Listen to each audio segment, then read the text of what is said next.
Hi, thanks for asking. So, in the last 15 months, I have been seen by 5 different neurologists. And what the challenge for me has been, at least at first, is the first of those 5, this was his first time ever seeing me. Uh, he basically was pre-committed before seeing me that I have functional neurological disorder. So I went, saw him, talked to him for 15 minutes, and then he's like, "You have functional neurological disorder." And I was like, no, and he's describing it, and it's like, you can go to therapy, but you've got to believe that that's what the problem is, because these things manifest. And I'm just like, no, my dude, you don't understand what's going on here. And then I found out a month after that, when I was in the ER because I could barely move or breathe. I found out that, yeah, I was diagnosed, or at least it's in my chart, that I have functional neurological disorder, which then prompts the ER doctor to go, "You're just having a panic attack. Go ahead, go home." And then prompts following neurologists to go, "Oh, they just don't want to accept they have functional neurological disorder," or they don't want to, they're not the ones, and like, I fully acknowledge my case, whatever it may be, even if it's not exactly what I think it is. It at this point unequivocally is not going to fall into a category of basic. All the basic things that your average neurologist or even your average neuromuscular specialist, it's beyond that. So it's been either the neurologist saying, "I don't even know what else I would do for you." So, oh, thanks. Or, my most recent, absolutely ordered more testing, which is how I found out what I think I have, which is a genetic muscular myopathy that is, in some families, late life onset, midlife onset.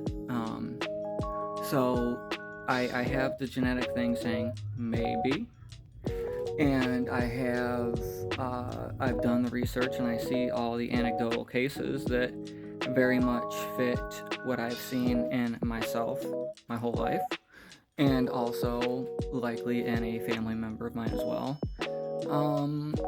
But it's just, no one's interested in that thus far. That's my opinion based on my observation of my interactions with them. And some of them, it's been that blatant, and others, I don't know what else to assume when I am like, "Hey, can I come in? Can I come in? Do you want to see me?" And they're like, "We're referring you somewhere else. There's nothing we can do for you. It's not neuromuscular. It's not neuromuscular." Yet I do have a muscle biopsy with like at least 5 different abnormal findings. So, I don't even know who I'm supposed to be seeing, because when I look it up, everything says neuromuscular specialist. So I guess I just have to find a neuromuscular specialist who is interested. And maybe that's harsh on my current neurologist. I don't suspect they're spending time watching videos on the internet, and if they are, this is what it looks like from the patient's perspective. Maybe you should have just let me come back in a second time and looked at my body. Because here's the problem I have. I am not totally paralyzed. I can use my muscles, but this is a thing of juice, and it is so heavy.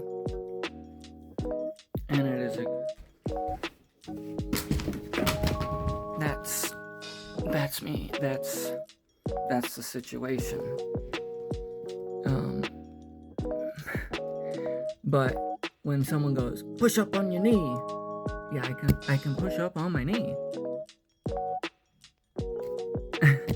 So, again, it's just like it's a lack of curiosity or faith in their own medical capabilities, maybe. I don't know.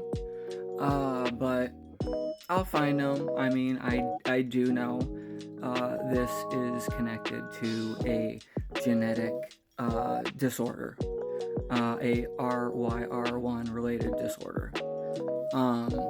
And I also know that it is not going to fit into one of the conventional categories that they have, because my muscle biopsy likely would have found those conventional, or at least some of the main conventional known disorders.